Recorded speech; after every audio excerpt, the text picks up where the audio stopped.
You can have a what? A sequence, like it starts with the... I mean, if Colleen has her rights, I'll go anywhere. I'll follow this woman anywhere. Y'all heard her. And Colleen too. I mean, she's such a great filmmaker. You know, she was really able to separate herself as the author and sit in that room, sit in that edit room and go like, I know that I wrote this in the book, but like, what if it happened this way instead? Because for the film, it's its own piece of art and we're still capturing everything that's in the book, but it's just tweaking this or that. Like, so she really is just an incredible storyteller. So I can answer that a little bit. We were in the editing room and line would come on. Our editor just would go insane over the way he delivered it. And so it just kind of became this thing where he would replay it when he wanted to get pumped up.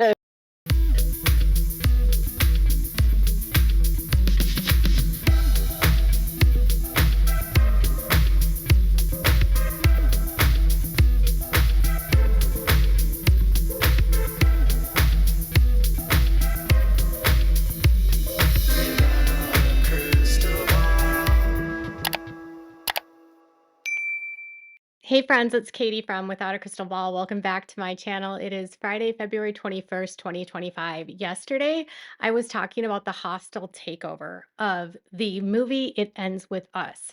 Colleen Hoover and Blake Lively teamed up and took over a whole damn film from Justin Baldoni. And I spent more time looking at the Facebook group of Miss Colleen Hoover, looking at some posts on Reddit, looking at the official It Ends With Us Facebook page, and I noticed something. Blake Lively's backlash that she received for not only her portrayal of Lily in the film, but also how she promoted the book started before Justin brought on his PR crisis team. And the backlash initially started almost immediately when she was announced as Lily, because people felt like she was too old. In the book, Lily is supposed to be 23 years old. For the film, they aged her up. They aged her and Ryle up, and they put them in their 30s and early 40s.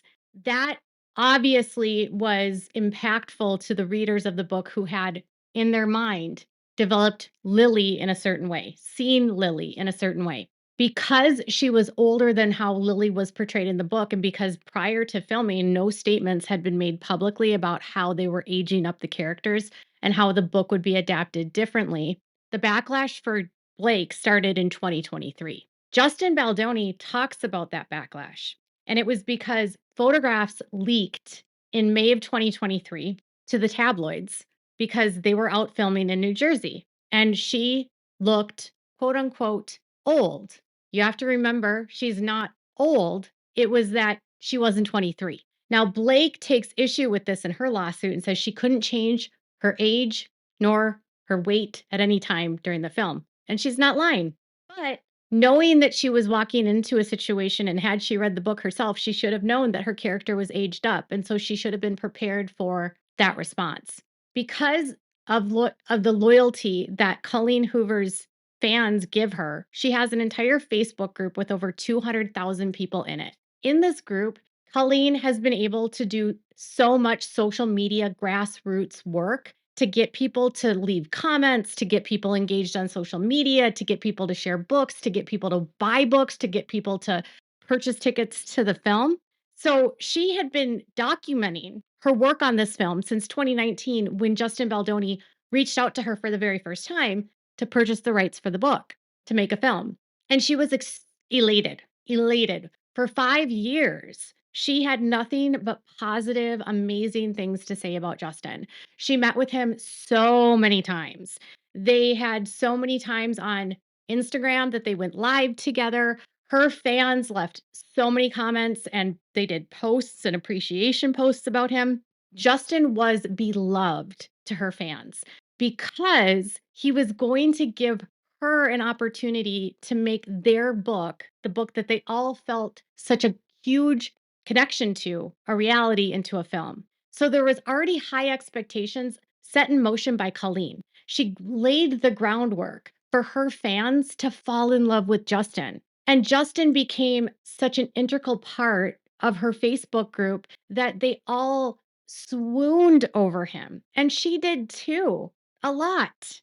Colleen specifically picked him because of his passion for telling the story and his commitment to telling the story in an authentic way to honor the book and to highlight the challenges of women and victims that leave domestic violence situations and survivors and breaking generational traumas and cycles. And she's the one that started and prepared her audience. She groomed them, she ramped them up, she made them fall in love with Justin. And along the way, he shared updates on what they were working on. She shared videos from him, people shared photos of him. It was this huge love fest for Justin. Justin was going to play Ryle, but also bring their movie to the big screen. She had no part in casting Blake Lively. In fact, Justin approached her and let her know that they were going to cast Blake Lively. She didn't meet Blake Lively until 4 months after she had been hired for the film. She met her for the first time in April of 2023. Colleen was frequently on set for the filming. She was there to witness them filming scenes in 2023. She was on set in 2024. Throughout that time, there was never a single negative moment where she spoke about Justin, not once. One of the key issues that's brought up in the lawsuit is this conversation where Justin has to have a conversation with Blake in her dressing room or in her trailer about the wardrobe because photos leaked to the media. But it was really the conversations that were happening in Colleen's own group where her own fans were shredding her, ripping her apart, and saying that Blake's wardrobe was frumpy. It didn't match who they thought Lily was. It made no sense. Why is she wearing that ugly dress? Those shoes are terrible. She looks old. Because Colleen's success was always built on this grassroots approach of giving people a say and an opportunity to take them on the journey, they feel a sense of ownership over the book, over the film, and over the story. They fell in love with Justin and they were divided on Blake. There was a lot of people in her group that simply didn't like Blake because of her attitude, her reputation. They felt she was too old. They thought she was entitled. They didn't think she was a good actress. They thought she had only one dimension. People felt like they were watching Serena on Gossip Girl. So it was divided, okay? But they were never divided about Justin. They loved him. So it shouldn't be a surprise, really, to Blake because she came in at the 11th hour. She came in 2022 after 3+ years of this. She didn't meet Colleen until April of 2023. And really, her relationship with Colleen didn't get going until May of 2024. Throughout that entire time, Justin and Colleen never had a single argument, issue. Colleen spoke nothing ill of him. It wasn't until Miss Lively started making threats after Justin started working on his director's cut. After Justin started getting attention from Colleen, after Colleen started sharing what a great cut he had in the group, which happened in April of 2024. And during that time, according to Justin's lawsuit, Blake was threatening Sony that if she didn't get an opportunity to edit her own version of the film, she wouldn't promote the film. Seeing and pouncing on the fact that Baldoni was able to harness this relationship with Colleen's fans, I believe that Blake wanted to exploit that. She wanted to exploit the fandom, the loyalty that fandom had to Colleen. She saw a huge market. She saw dollar signs because of how big the fandom was and how dedicated these people were to buying Colleen's books and the possibility for future films to be made. This could have been a huge, lucrative partnership. But see, Blake jumped on it too late. It didn't belong to her. It didn't belong to Ryan Reynolds. And they missed the opportunity of getting in it before it got big. Justin got in at the right time. So, with that said, in May of 2024, Lively is hoping to exploit that fan base in order to get Colleen on her side.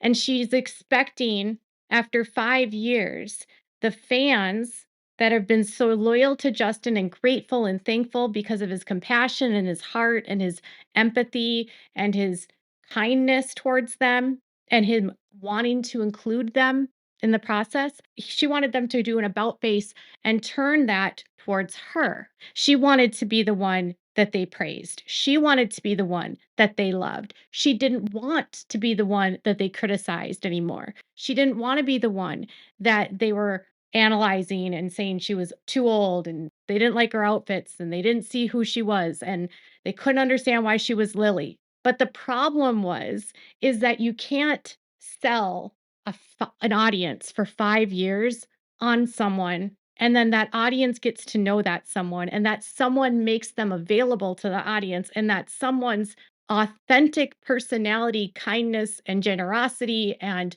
empathy and compassion for humans was obvious. It wasn't fake, it wasn't phony, it was coming from a genuinely good place.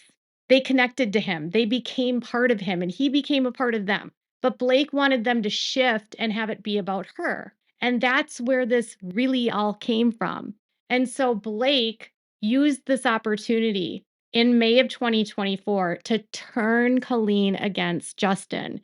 And it is very obvious that it happened during the process where Blake was fighting with Sony in order to get an edit of the film. What she was able to do in that time, according to Justin's lawsuit, was allow Colleen to go into the editing bay with her and bring Colleen in with her while she worked to edit the film. What Blake systematically did was isolated him from the cast and crew. And when he was isolated from them, she was able to share what she felt about him in an unfiltered and disgusting way. If you read her lawsuit, you see that she calls him an evil sociopath to cast members. She calls him creepy. She doesn't like that he hugs people. She finds him gross.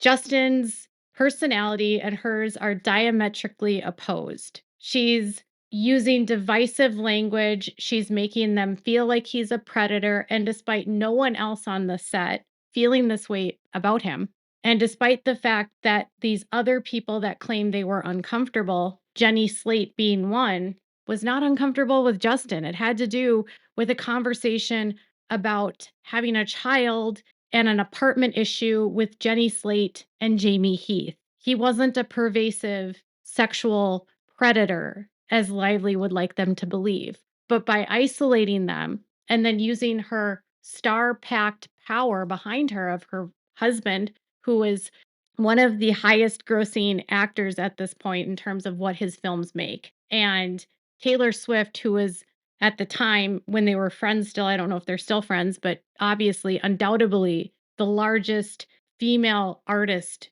currently, making so much money, a billionaire, her music everywhere, and her being able to leverage that level of access. So Colleen thought she hit the jackpot with Justin, but Justin is just this low time on a show called Jane the Virgin, not a big budget dude, not well known in Hollywood in terms of like film. He's never really been a leading man on screen. He was big for Colleen, but once she met Ryan and Blake, they're a different level of famous that can get her access to bigger people and more fame and more money. When she was able to turn her against Justin, that's when they go into the editing room.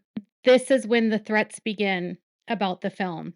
This is around the same time, too, in the summer of 2024, that Colleen Hoover, who in May did promotional videos with Justin, unfollows him after 5+ years. Her fans start noticing it.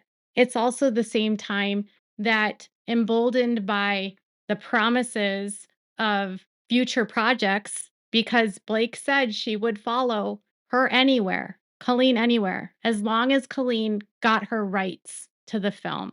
Ryan and Blake were viewing this movie as her big comeback. It needed to be a success. And she and her husband saw dollar signs with Colleen, and Colleen saw opportunity with them. It became a perfect partnership. And despite the fact that Colleen never had any issues with him other than he had the rights to her books and she wanted more control. She made a deal with the devil. And this is how I want you to understand they treated Justin and how she treated him after years. According to his evidence, on May 30th, Sony and Wayfair held an official audience test screening of Lively Cut in Aliso Viejo, California. The results revealed that Lively's cut scored an 82% approval rating with females under 35, 12 points lower than Baldoni's version at 94%. That same evening, a senior Sony marketing executive contacted Lively to discuss the scores. Instead of honoring her original promise, Lively rescinded it, doubling down on her refusal to promote Baldoni's cut, regardless of its stronger audience performance. To make matters worse, Lively further asserted that Colleen Hoover would also refuse to promote the film unless Lively's cut was released. This claim was deeply disheartening, as the long-standing relationship between Colleen Hoover and Baldoni and Heath had been one of mutual respect, trust, and admiration. In his lawsuit, he makes clear that Blake Lively held no contractual or creative rights to even approach the editing bay, let alone make her own cut. But because of her threat to withhold promotion of the film, as well as her threat to end his career with a slew of false accusations, they let her into the editing bay. And it was made with the understanding that if his cut tested higher than hers, that she would allow Baldoni's cut to be put out and released. And then they did a side by side, and his tested higher. In his lawsuit, he says, not surprisingly, Lively reneged on her promise and insisted that her version be released to the public instead of Baldoni's cut as director, even claiming that the book's author, Colleen Hoover, would refuse to promote the film as well if Lively's version was not chosen. Sony called to tell Wayfair that neither Lively nor any of the cast would promote the film unless Lively's cut were used. Baldoni was forced to choose between killing the film and his own career by insisting on his own creative vision and rights, or putting out a version of the film that Baldoni knew could still be so important to domestic violence survivors, even if it differed greatly from what it could have been. He reluctantly chose the latter and stood down, allowing Lively's version of the film to be released and promoted. He was essentially forced to fire himself as director and allow Lively to finish the film, knowing it was the only choice that he could make to serve the greater good. By June, after systematically removing him as the director, as the creative force behind this film, she was able to poison everyone against him, get them all to unfollow him. And that's when Colleen Hoover unfollowed him on Instagram. When she chose to unfollow him, her audience noticed. And Colleen said nothing, not one word. And thus, the threats that she made with Colleen worked. She was able to threaten to destroy him if he didn't do this. If you don't do this, I'll quit and I'll tell everyone what you did to me. If you don't do this, I'll quit and I'll put out this information about you. Colleen had never had anything negative with him ever. Colleen spent all of those years amping up her audience about him. So Colleen should not have been shocked or surprised when the shit hit the fan, when all of the promotional videos started coming out in July and in August. Blake Lively wants us to believe that a smear campaign is being run against her. And I've seen content creators who think that because you don't support Lively, you are somehow an anti-feminist. And I think that speaks to the ignorance and the sheer gaslighting and skill of Blake Lively. Because all you had to do is look at the comments on the posts on the It Ends With Us, the comments in the groups on Facebook. When Lively's marketing team, her company, led by her and Ryan, started doing the promotional videos, decided it was going to be grab your florals and your friends. created a marketing plan that heavily downplayed domestic violence.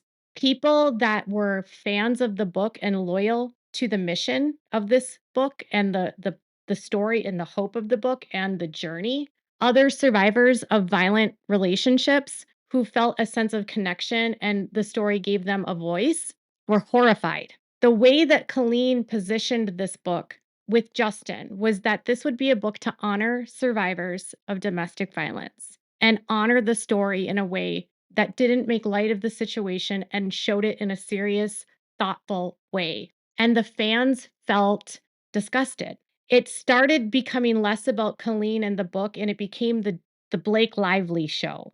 The comments on the It Ends With Us public Facebook page were turning against Blake because of her shameless promotion of her brands, of her alcohol, and of these stupid marketing quips of them making flowers and talking about what they would do as their younger selves, playing Pictionary, trivializing the situation. These were actual real people. These were not bots. This was not on Reddit. This backlash was starting because of the way that they chose to market it, the way that her company made a decision to market the film. And the fact that everyone kept asking, where is Justin? What Blake thought she could do was erase the past 4 years of this fandom being in love with Justin and then expect them not to ask where Justin is. Why aren't they talking about Justin? Justin was who Colleen promised her fans. And then when the about face happened and they suddenly don't see him, of course they're going to ask questions. And when they were promised a film that would honor survivors of domestic violence, and the marketing is turning this into a light-hearted film, a rom-com, obviously there was going to be backlash. That backlash was organic, and it organically came out of Colleen Hoover's Facebook group. And because Justin knew what that Facebook wanted, he knew the heart of her fans. He knew exactly why they were upset. He knew exactly what he had promised. He never deviated from his mission. He gave what he delivered and he showed them who he was in his interviews. He consistently remained the same from the first day he was introduced to her fandom to the days of his promotional videos. What upset his fans was, why are you doing this to Justin? What did he ever do to you? Why are you making light of domestic violence? As Justin has said very clearly in his lawsuit, her missteps, Blake Lively's missteps, Colleen Hoover's missteps, and their threats to him is what has created the backlash against them, not anything that he did. I'm confident that it will if this goes to trial, I have no doubt that with the amount of evidence that they've already put out, that he will be exonerated and he deserves to be exonerated. It's too obvious to me that this is a takedown that she implemented because she saw dollar signs. Ryan Reynolds saw dollar signs and Colleen Hoover saw dollar signs. And their threats and intimidation and isolation of Justin Baldoni is getting them canceled, rightfully so. And her trying to sue him now after the organic backlash started before Justin's crisis team ever even got involved isn't changing public perception because the backlash started before she claims a smear campaign ever started. It doesn't take a rocket scientist to look at the dates on the screenshots of the feedback and the backlash to know that this had nothing to do with Justin. And Blake Lively and Colleen Hoover are now trying to cover their tracks because of the smear campaign and takedown that they started against Justin Baldoni because they got greedy. It had everything to do with the Facebook group and the fandom of Colleen that were loyal to Justin and angry with Blake. So, what are your thoughts? Please make sure to leave some comments below. I've been loving the conversations about this topic. And if you are a fan of Colleen, has your position changed? And what do you think will be the outcome of this case? Tell me in the comments below. Make sure to give this video a thumbs up. Make sure to subscribe to my channel if you haven't subscribed and click the bell so you never miss a video. Thanks so much for watching. Bye guys.